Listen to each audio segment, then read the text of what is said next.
Le quartier Nkwaban, situé en périphérique de la ville de Yaoundé, vibre depuis la nuit du mardi passé au rythme des casses massives. Dans l'optique de désengorger la zone, les autorités ont procédé à la démolition de plusieurs constructions. Selon les informations qui nous sont parvenues, Jean-François Ondigui Owona, maire de la commune de Nkola Famba, accompagné de son premier adjoint, des services techniques de la mairie et des forces de maintien de l'ordre a supervisé la première phase de l'opération de démolition dénommée Commando 1 dans la nuit du mardi 13 au mercredi 14 septembre 2022.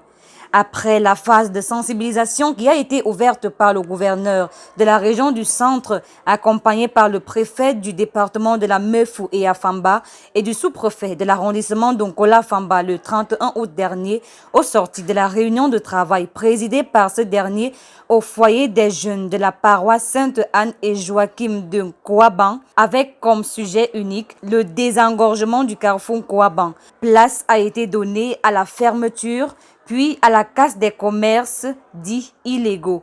À croire nos sources à la mairie d'Onkola Famba, cette démolition a pour objectif de fluidifier la sortie est de la capitale politique Yaoundé qui rallie la ville de Bertoua.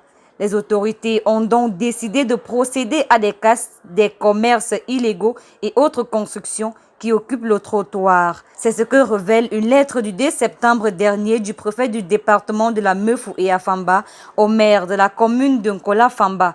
Dans ce document, l'autorité administrative demande au maire de procéder au plus tard le 7 septembre à la fermeture de tous les marchés illégaux situés à proximité du carrefour Nkwaban et d'orienter les commerçants vers le marché communal au lieu dit entrée-carrière. Avant cette correspondance du préfet, le maire de la commune d'Onkola Famba avait émis une dernière mise en demeure avant démolition aux commerçants et aux propriétaires de construction sur la voie publique. Ceux-ci avaient 7 jours pour déménager des sites qui sont la cause avérée d'engorgement du carrefour Nkwaban. La phase opérationnelle ouverte dans la nuit de mardi à mercredi 14 septembre va se poursuivre jusqu'au rétablissement total de l'ordre et de la discipline au carrefour Nkwaban. Les engins démolisseurs sont toujours en action sur le terrain. L'opération Commando 2 est déjà bouclée. Elle attend sa phase opérationnelle, comme nous renseigne le responsable de la communication de la mairie d'Onkola Famba.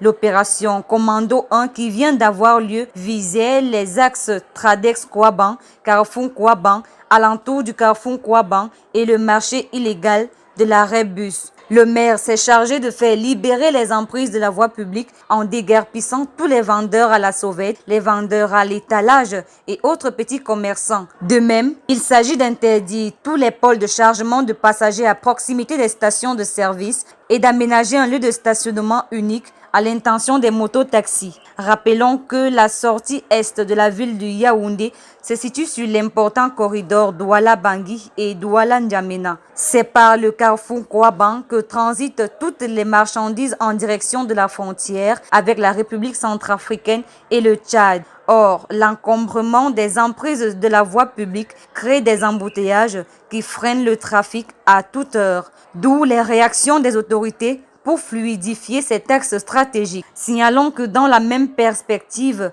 le rond-point Damas a aussi été démoli par la mairie de Yaoundé 6 qui a détruit tous les commerces qui constituaient le petit marché de ce carrefour. L'opération a eu lieu il y a 2 semaines de ce côté de la capitale politique. Nous pouvons dire qu'il était temps que les autorités frappent le poing sur la table pour dégager les zones à problème. Si les mêmes mesures pouvaient être appliquées dans toutes les communes, certainement, on pourrait dire adieu les embouteillages dans la ville de Yaoundé.